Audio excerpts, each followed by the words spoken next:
কৃষকের নীরব বন্ধু দারাস সাপ। শুনে অবাক লাগছে, কিন্তু এটাই সত্যি।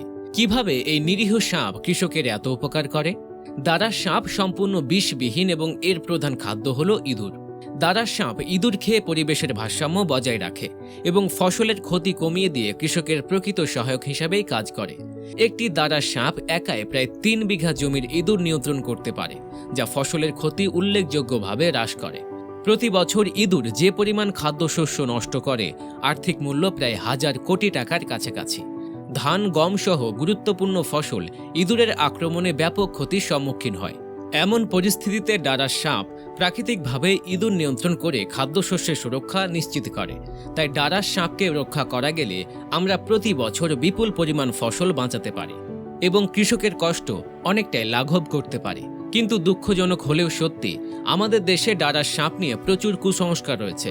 অনেকেই মনে করেন দারাস সাপ বিষাক্ত এবং বিপজ্জনক। এই ভুল ধারণার কারণে মানুষ অহেতুক এই নিরীহ সাপটিকে মেরে ফেলে, যা পরিবেশ এবং কৃষি উভয়ের জন্যই ক্ষতিকর। দারাস সাপকে রক্ষা করা মানেই প্রকৃতির এক মূল্যবান সম্পদকে রক্ষা করা। গ্রামাঞ্চলে দারাস সাপ নিয়ে কিছু ভ্রান্ত বিশ্বাস প্রচলিত আছে। যেমন কেউ কেউ মনে করেন দারাস সাপের লেজে বা কোমরে কাঁটা আছে, যা দিয়ে আঘাত করলে মানুষ মারা যেতে পারে।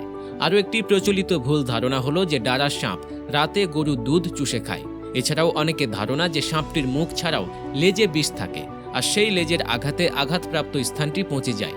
কিন্তু এসব সম্পূর্ণ ভিত্তিহীন ধারণা। বাস্তবে দারাস অত্যন্ত নিরীহ। এর কোমর বা লেজে কোনো কাঁটা নেই এবং গরুর দুধ চুষে খাওয়ার ক্ষমতাও নেই।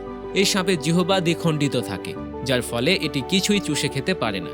দারাস সাপের প্রধান এবং প্রিয় খাদ্য হলো ইঁদুর। এরা ফসলের জমির আশেপাশেই বাস করে এবং ক্ষতিকারক ইঁদুর খেয়ে কৃষকের উপকার করে। যেখানে দারাস সাপ থাকে সেই এলাকার প্রায় ৩ বিঘা জমিতে এরা ইঁদুর নিয়ন্ত্রণ করতে পারে, যা ফসল হানির সংখ্যা অনেকটাই কমিয়ে দেয়। এদের কারণে ফসলের ক্ষতি অনেকাংশে রোধ করা যায়, যা কৃষকের জন্য অত্যন্ত উপকারী। দারাস সাপ সাধারণত লম্বায় ২ থেকে ৩ মিটার পর্যন্ত হতে পারে। এদের দেহের রং হালকা বাদামি, হলুদ বা জলপাই রঙের হয়। এদের মাথায় কোনো ফনা নেই এবং মাথাটি সরু।